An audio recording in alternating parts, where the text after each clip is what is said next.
Bibliothécaire, si vous voulez un peu de surnaturel, vous êtes sur la bonne vidéo.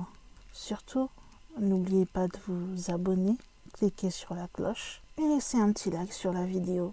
Ça fait toujours plaisir. Et maintenant, ouvrez bien vos oreilles. Bonjour à tous, chers amis bibliothécaires, j'espère que vous allez bien.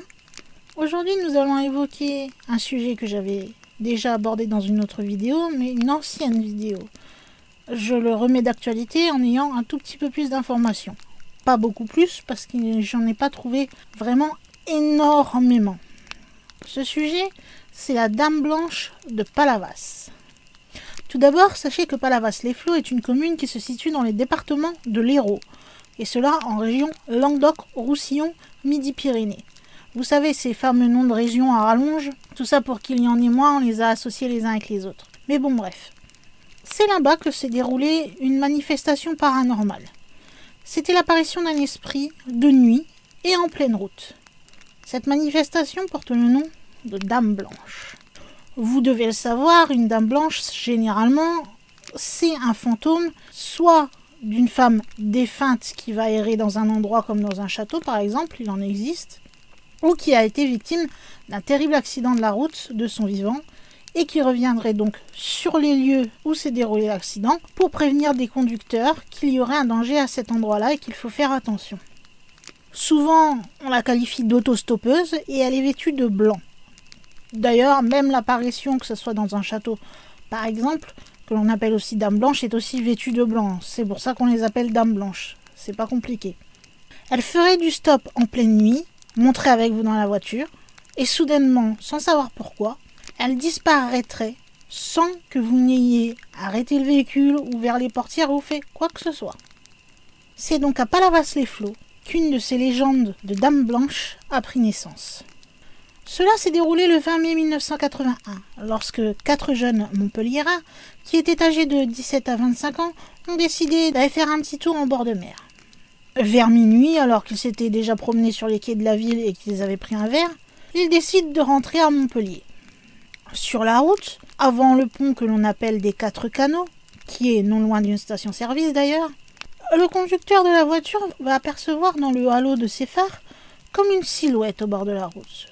Plus il s'approche, plus il remarque que c'est une femme vêtue de blanc qui attend là, et elle fait bien du stop. Le conducteur, qui à cette époque conduit une R5, va gentiment se garer pour prendre cette autostoppeuse. En ce qui concerne sa description, ils disent que c'était une femme d'une 50aine d'années qui portait un imperméable et un foulard blanc. Ils proposent alors à cette dame de la déposer à Montpellier vu que c'est là qu'ils vont. Et cette jeune femme ne va rien dire, mais seulement acquiescer avec un oui de la tête. Elle ne prononcera aucune parole jusque-là. Cependant, bien sûr, elles sont déjà 4 dans la voiture, il faut lui trouver une place. Il n'y en reste plus qu'une, c'est celle qui se trouve à l'arrière, où se trouvent les filles. Et pour compliquer un peu la tâche, la voiture était une 2 portes. Enfin, normalement, on dit une 3 portes, parce qu'on compte le coffre. Mais eux, ils disent une 2 portes. Pour que vous compreniez bien qu'il n'y avait que la porte conducteur-passager et pas de porte pour les passagers derrière. Donc, il a fallu que le passager descende pour relever son siège et permettre à la Dame Blanche de rentrer à l'arrière et de s'asseoir entre les 2 filles qui étaient déjà là. Il reste quand même un mystère sur cette femme, puisque même s'ils peuvent décrire les habits qu'elle portait, aucun des 4 qui l'aura vue pourtant d'assez près, puisqu'elle est montée dans la voiture, eh bien ils seront incapables de décrire précisément à quoi elle ressemblait au niveau du visage. Une fois la Dame Blanche montée, la voiture redémarre, elle continue son bonhomme de chemin pour aller à Montpellier. La dame ne parle toujours pas, mais les jeunes n'y font pas vraiment attention, ils se disent qu'il est tard, puis eux ils sont aussi fatigués. Puis peut-être qu'au final cette personne est intimidée, elle se retrouve en compagnie de 4 personnes qu'elle ne connaît pas. Même si elle est plus âgée, la timidité n'a pas d'âge. Ce n'est qu'un kilomètre plus loin, lorsqu'ils vont arriver à un passage dangereux, qu'ils vont entendre la Dame Blanche pour la première fois. Elle va crier « Attention au virage! Attention au virage !» Le conducteur est complètement surpris par ce qui se passe, il lève tout de suite le pied de l'accélérateur et il va passer le virage sans problème. Quelques kilomètres plus loin, les passagers vont alors pousser des cris complètement pétrifiés la Dame Blanche avait disparu. Comment cela est-il possible, puisqu'ils le disent eux-mêmes?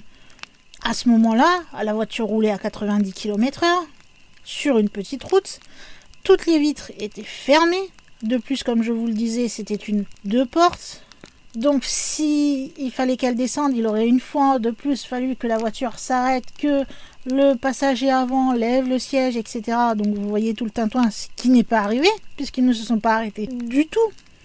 C'était comme si elle s'était tout simplement évaporée. Alors sur le coup, j'imagine bien, les 4 jeunes sont restés stupéfaits et même choqués. D'ailleurs, dès qu'ils arrivent à Montpellier, au lieu de regagner leur cité universitaire comme ils avaient prévu de le faire, ils vont aller droit au commissariat. Tout de suite, ils vont raconter ce qui vient de leur arriver. La police, bien sûr, va être un peu sceptique vis-à-vis de ce témoignage, et au premier abord, elle pense que ces jeunes gens se moquent d'eux. Mais finalement, ils vont les écouter tous un par un dans des pièces séparées, et ils vont commencer à se dire qu'ils ne disent peut-être pas que des bêtises. Et commencent à être convaincus de leur bonne foi, car lorsqu'ils regardent et comparent les témoignages des 4 jeunes gens, ils disent tous la même chose au détail près. Et jamais une seule fois, il y en a un qui a contredit l'autre. De plus, aucune de ces 4 personnes ne s'intéresse au spiritisme ou autres sujets liés au paranormal. Depuis que cette histoire est arrivée, il n'y a aucune explication sur ce qui leur est arrivé. Le mystère reste totalement entier, alors que cela s'est passé il y a plus de 40 ans. Aujourd'hui, on ne sait pas ce qu'ils sont devenus.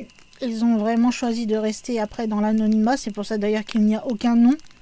Ils n'ont pas utilisé cette histoire pour faire des profits ou quoi que ce soit. Ils ont juste raconté ce qui s'est passé. Et point barre, ça n'a jamais été plus loin. Et s'ils peuvent au maximum, pour ceux qui les connaissent et qui savent qu'ils ont vécu cela, éviter d'en parler, c'est préférable pour eux. Alors il y a un certain Yves Lignon, qui est un animateur du laboratoire de parapsychologie de Toulouse, qui a l'habitude de suivre les affaires mystérieuses depuis plus d'une trentaine d'années maintenant, nous explique que l'affaire a fait grand bruit à cette époque. Ces 4 jeunes n'étaient ni farfelus, ni désexcités. Ils n'avaient aucun intérêt pour le surnaturel et les fantômes. Ils n'ont pas joué les vedettes devant les journalistes et ont même fait preuve d'une grande discrétion. Nous avons envoyé un psychologue pour les rencontrer. À l'issue des entretiens qu'il a eus avec chacun des jeunes, il est allé voir le policier qui les avait entendus plus tôt et il lui a dit « Ces jeunes-là ne mentent pas, je vous parle en tant que psychologue. » Ce à quoi le policier a répondu « Ces jeunes-là ne mentent pas, je vous parle en flic. » Difficile de dire ce qui s'est passé, soupire Yves Lignon. Bien malin qui peut parler de fantômes, mais en tout cas, ils sont tombés sur ce que les parapsychologues américains appellent une anomalie. Anomalie. C'est un terme plutôt générique, vous ne trouvez pas? Ce qui est étonnant en fait, c'est que les histoires de Dames Blanches, il n'y en a pas qu'une. Elles sont très nombreuses en France, et si on s'amuse à chercher toutes les Dames Blanches dans le monde entier, ça ferait beaucoup de Dames Blanches quand même. Et à chaque fois, le scénario est à peu près le même, surtout en ce qui concerne les autostoppeuses, puisqu'il y a différentes sortes de Dames Blanches. Et ça sera sujet à une autre vidéo dans Qu'est-ce qu'une Dame Blanche? Je ne sais pas quand elle sera publiée d'ailleurs. Mais soyez rassurés, si vous croisez une Dame Blanche un jour, celles-ci ne vous veulent rien de mal. Elles ne sont pas maléfiques, bien au contraire. Si elles sont là et si elles crient et que ça peut vous faire peur sur le coup, c'est tout simplement pour vous mettre en garde, vous faire ralentir et vous éviter d'avoir un accident. Elles veulent tout simplement vous sauver la vie, c'est tout. Ce sont un petit peu, on pourrait dire, des anges gardiens de la route, si vous voulez voir ça d'une façon positive. Ce sera tout pour cette vidéo sur la Dame Blanche de Palavas-les-Flots. J'espère que vous aurez découvert quelque chose, ou que vous aurez appris certaines choses, puisque je crois que c'est une Dame Blanche quand même assez célèbre. En tout cas, merci d'avoir pris le temps d'écouter ma vidéo. Vous savez que chaque minute que vous passez sur ma vidéo, chaque commentaire, chaque like que vous laissez me fait énormément plaisir puisque c'est que vous faites attention aux recherches que je fais et au travail que je fournis. Donc je vous remercie infiniment pour cela. D'ailleurs, on n'oublie pas le topo habituel si on peut dire. Si vous avez aimé cette vidéo, vous pouvez la liker, la commenter, vous abonner si ce n'est pas encore fait. Regardez si la petite cloche est bien activée. Et partagez partout où bon vous semble. cette chaîne ou cette vidéo particulièrement. Si vous voulez en parler dans les commentaires, n'hésitez pas. Je réponds pas forcément sur le moment, mais je réponds, si vous avez des questions, je réponds à vos commentaires, il n'y a pas de souci. Ou si vous avez un sujet en particulier que vous voulez que j'aborde et que je n'ai pas encore abordé, je peux le prévoir dans les prochaines vidéos. À vous de me le dire. Voilà, je crois bien que j'ai tout dit et que il est temps pour moi en tant que gardienne de la bibliothèque de fermer les portes de celle-ci et de vous dire à une prochaine vidéo.